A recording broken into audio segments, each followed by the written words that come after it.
Mga kapatid, may isang napakagandang kwento tungkol sa isang maliit na ibon.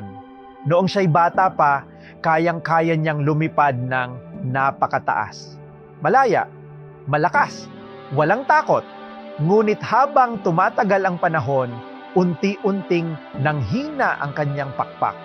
Hanggang isang araw nakita na lamang siyang nakaupo sa lupa, tahimik, malungkot at pagod. Dumaan ang isang malaking kalabaw at tinanong siya, "Bakit ka nalulungkot? Ano ang problema mo?" Sumagot ang ibon, "Gusto ko sanang makalipad muli, pero matanda na ako, nanghihina na ako." Ngumiti ang kalabaw at sinabi, "Simple lang yan, kumain ka ng dumi ko." Sabi ng iba, "Masustansya raw yan, lalakas ka." Nag-alinlangan ng ibon. Pero dahil sa lungkot at desperasyon, sinubukan niya. Kinabukasan nakaramdam siya ng lakas. Nakaakyat siya sa isang mababang sanga. Kaya kinabukasan kumain ulit siya. Mas mataas na sanga naman ang narating niya. Araw-araw hinihintay niya ang dumi ng kalabaw. Araw-araw pataas ng pataas ang kanyang nararating. Hanggang isang araw, nasa tuktok na siya ng puno. Napakataas. Napakasaya, puno ng tuwa. Kaya siya'y umawit. Ngunit habang umaawit ang ibon sa tuktok ng puno, may isang mangangaso na nakarinig sa kanya. Tumingala, tinutok ang baril at putok, patay ang ibon, nahulog sa lupa. Mga kapatid, dito nagtatapos ang kwento. Pero dito nagsisimula ang aral. Hindi lahat ng nagpapataas sa iyo ay nakakabuti sa iyo. Maaaring dalhin ka ng kasinungalingan sa tuktok, pero hindi ka nito kayang panatilihin doon. Ilan na ba sa atin ang nakaranas nito? Naloko, nabudol, na-scam. Sinasabihan ka, mag-invest ka. Doble ang balik. Pero ang balik, dobleng sakit ng ulo. Sa umpisa, sobrang sweet. Pagkatapos ng ilang taon, sweet manigaw, dati pabango at effort. Ngayon, kahit maligo, ayaw na. May mga taong kunwari kaibigan. Pero sa likod mo, ikaw ang pinag-uusapan. May group chat, ikaw lang ang wala. Kaya tanungin mo ang sarili mo, kanino ka ba nakikinig?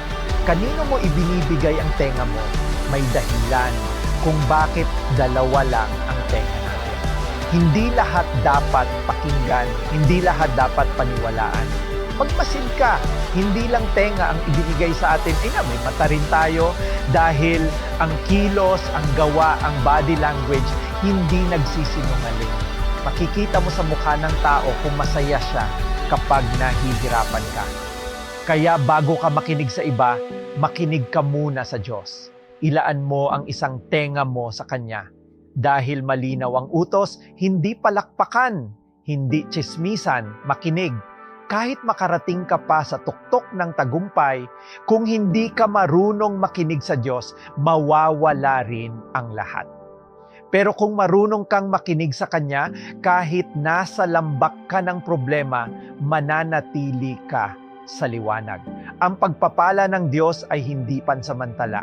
Hindi lang ikaw ang binabago, pati pamilya mo, pati mga mahal mo. Dahil kapag ang Diyos ang nagpalang tunay, umaapaw ito. Kaya mag-ingat sa mga tinig na pinapakinggan mo. Dahil ang mga boses na sinusunod mo ngayon ang huhubog sa buhay mo bukas. Kung ang tinig ay naglalapit sa iyo sa Diyos, ginagawa kang mas mapagkumbaba, mas mapagmahal. Iyan ay galing sa Diyos. Pero kung ang tinig ay nagtutulak sa iyo sa galit, chismis, bisyo, panlalamang, huminto ka. Hindi iyan galing sa Kanya. Huwag lang sanayin ng isip, hayaang hubugin ng Diyos ang puso dahil ang tunay na pagbabago ay nagsisimula kapag ang puso ang natutong makinig. At tandaan, hindi ka iaangat ng kasinungalingan.